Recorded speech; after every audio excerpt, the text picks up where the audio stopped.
Guys, dumating ng ating Z85 Max smartwatch. Ito siya. Unbox natin.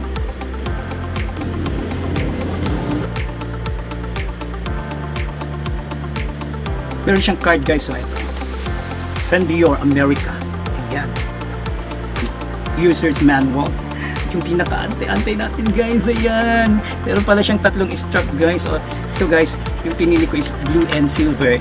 Kasi nga, favorite color natin. Ito siya guys. Ang ganda guys. Ayan. So, ang pinaka-gusto ko dito sa lahat guys, itong strap niya na. So, ayan. Metal talaga siya guys. So, i-check natin guys. So, yan guys. Nakabit na natin yung ating metal strap. Ang hirap ilagay. Ayan. Pawaan na natin. So, ayan guys. Ikot lang natin ito para sa mga iba't ibang clock display niya. Ayan. Ayan guys, ayan ganda nga, ayan guys, dami nga niyang clock display guys, ayan.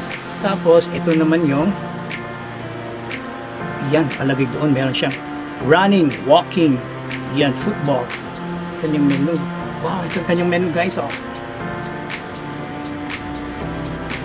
ayan, nagre-response ka agad guys. So ang ganda talaga nito guys.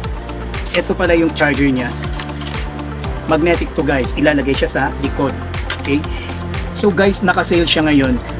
Dati, it's 1,000 plus and it's slashed down to half the price. Kaya check na rin kayo guys. Ayan Z85 Max smartwatch. Guys, the link is on the yellow basket.